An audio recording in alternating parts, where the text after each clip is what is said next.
Another week, another farm. This time we are in beautiful Alberta. Barron's touring us around. Thanks for having us, Barron. Thank you for coming.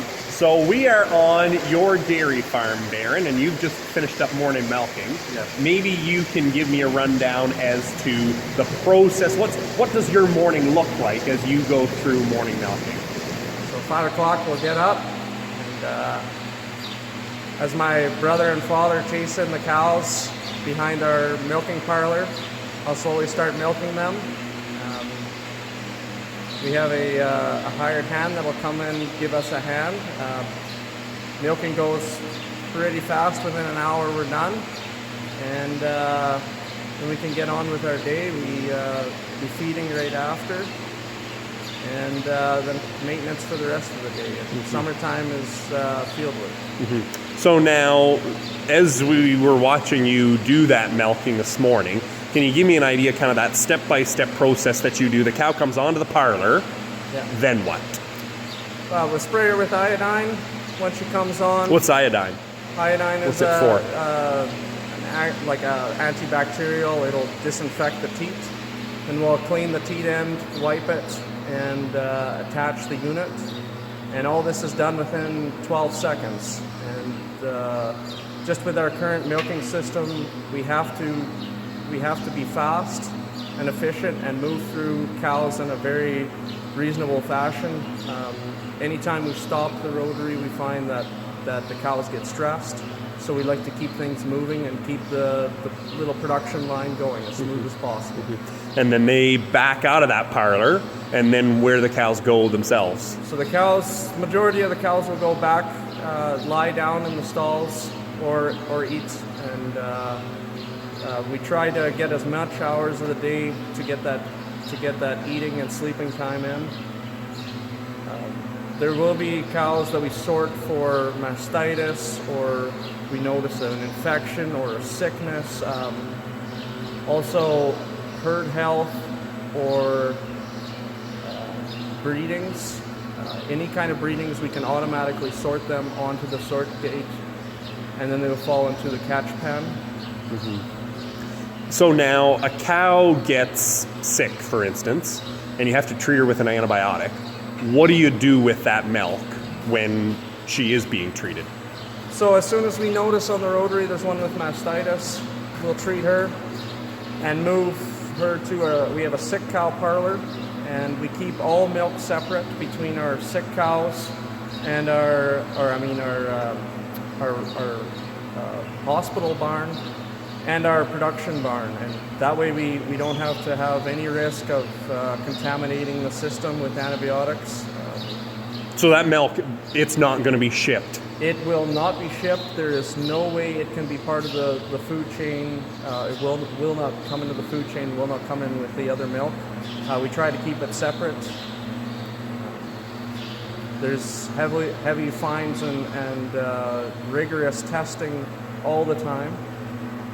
There's just no chance that we can afford to have that happen.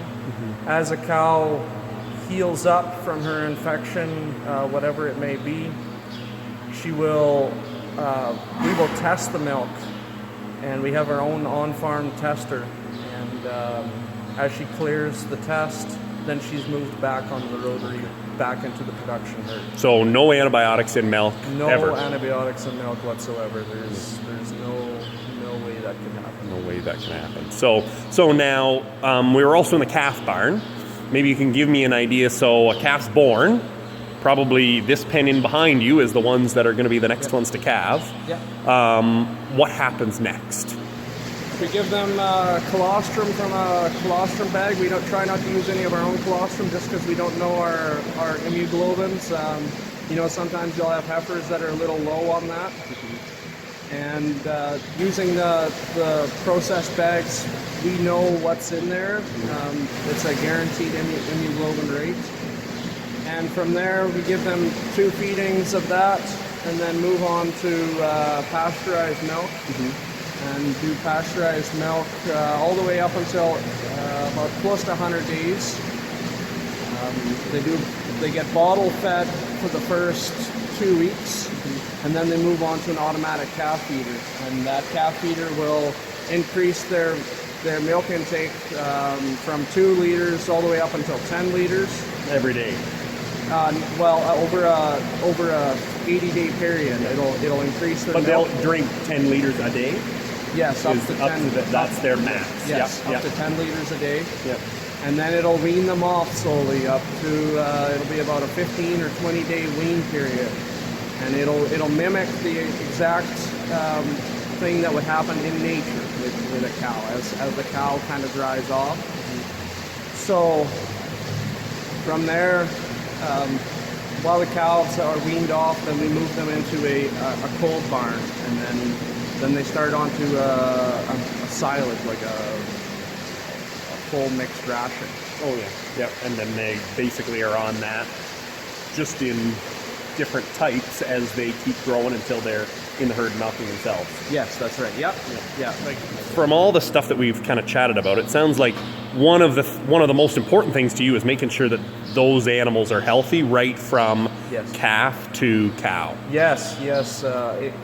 Any small sickness or weakness in a calf right from birth, those first couple of stages, you notice it right away. You'll see it when they're a heifer coming in for milking.